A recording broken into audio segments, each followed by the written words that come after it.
ល់អារម្មណ៍មនុស្សស្រីកាលណាតែមុខអត់ស្អាតជាំអាចជ្រួយគឺថាបបាក់ចិត្តអត់លហែទេជាពិសេសនៅពេលដែលចេញទៅណាមុនណាជាមួយស្វាមីឬក៏មិត្តភក្តិអីណាគឺអត់មានទំនុកចិត្តលើខ្លួនឯងហ្មងបាច់មកបើថាតែខូចហើយមិនងាយកែឡើងទេអ្នកទាំងអស់គ្នាបូកផ្សំនឹងអាយុរបស់យើងច្រើនទៀតណាគឺរត់តែយ៉ាប់ទៅអញ្ចឹងមិនថាបងប្អូនការជ្រើសរើសផលិតផលយកមកលាបបើរើសត្រូវគឺស្អាតតែបើរើសមិនត្រូវគឺថាខ្ទេចមុខបន្ថែមទៀតតែបើរើសត្រូវហើយយើងខ្ជិលហើយខ្ជិលក៏អត់ស្អាតដូចតែគ្នាណាពាក្យមួយនិយាយថាបើប្រពន្ធស្អាតបញ្ជាក់ទៅលើសមត្ថភាពការថែទាំរបស់ប្តី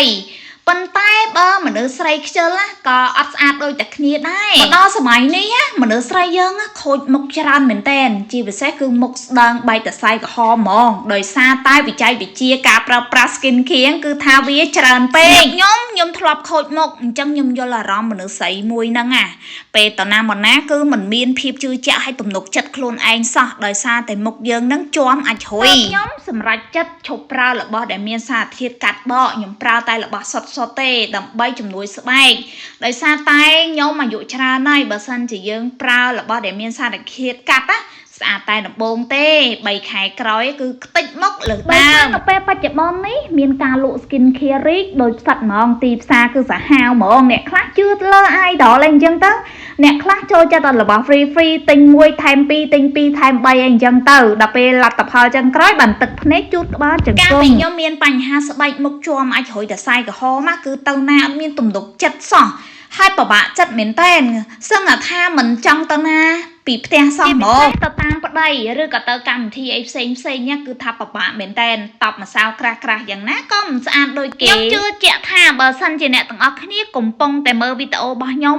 បងប្អូនចង់ដឹងពីវិធីក្នុងការថែទាំប្រើប្រាស់ជាមួយនឹង skin care បែបម៉េចដើម្បីទទួលបានស្បែកមុខស្រស់ស្អាតមកវិញអ្នកទាំងអស់គ្នាប្រកាសជាដឹងហើយកាលពីមុនមុខខ្ញុំខូចកម្រិត VIP បើសិនជាអ្នកទាំងអស់គ្នាមិនចង់ឲ្យមានបញ្ហាមុខទៅបន្ថែមទៀតនៅពេលដែលយើងអាយុច្រើនបងប្អូនឈប់ប្រើរបស់សារធាតុកាត់ទៅសម័យនេះគេប្រើតែរបស់សុទ្ធព្យាយាមបន្តិចទៅគង់តែបានលទ្ធផលទេស្អីមកបើសិនជាខូចហើយគឺពិបាកកែណាស់អ្នកទាំងអស់គ្នាបើរឿងកដៃជើងយើងអាចពាក់អាវដែលវាញអីលុបចិត្តបាន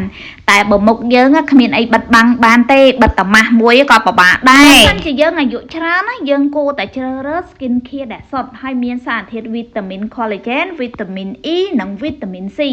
បើសិនជានៅក្នុង skin care ទាំងអស់ហ្នឹងមានសារធាតុវីតាមីនទាំងអស់ហ្នឹង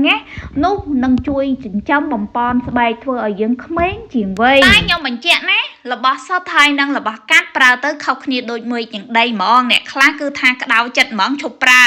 មកប្រើរបស់កាត់វិញមានឯណាថ្ងៃក្រោយទៅទឹកភ្នែកមិនដែរអ្នកទាំងអស់គ្នាត្រូវដឹងថាបើសិនជាយើងប្រើប្រាស់ skin care យើងចង់ឲ្យស្អាតភ្លាម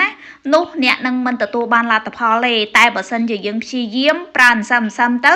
មុខយើងកាន់តែស្អាតទៅនេះគឺជាបទពិសោធន៍របស់ខ្ញុំដែលខ្ញុំមកចែកម្លែកអ្នកទាំងអស់គ្នា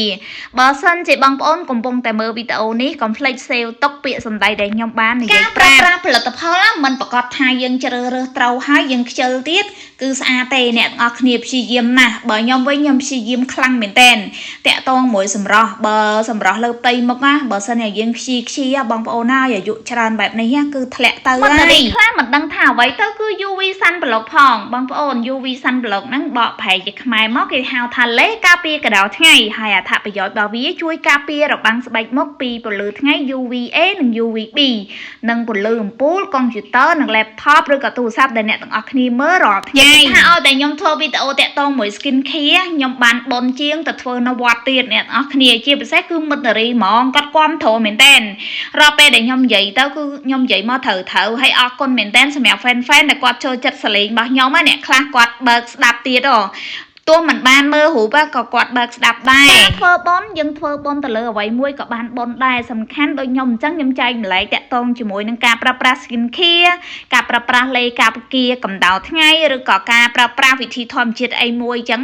ពេលដែលអ្នកទាំងអស់គ្នាធ្វើបានផលអ្នកទាំងអស់គ្នាតែងតែអរគុណខ្ញុំជឿថាមនុស្សស្រីគ្រប់គ្នាមិនថាចាស់ក្មេងស្រីប្រុសអ្នកមានអ្នកក្រឯងឲ្យតែមនុស្សស្រីគឺចង់ស្អាតហ្មងហើយបើមនុស្សប្រុសវិញស្រឡាញ់តែស្រីស្អាតទេអញ្ចឹងយើងជាមនុស្សស្រី ទៅតែធ្វើខ្លួនឲ្យស្អាតមកមិនស្អាតដើម្បីប្តីទាំងអស់ទេស្អាតដើម្បីខ្លួនឯងដែរជាតិមួយចំនួនណាបើសិនជាយើងខ្ជិលធ្វើមិនបានផលដែរតែបើឧស្សាហ៍ដូចខ្ញុំចេះធានាថាបានផលហើយគុណភាពល្អទៀតចុះឡើង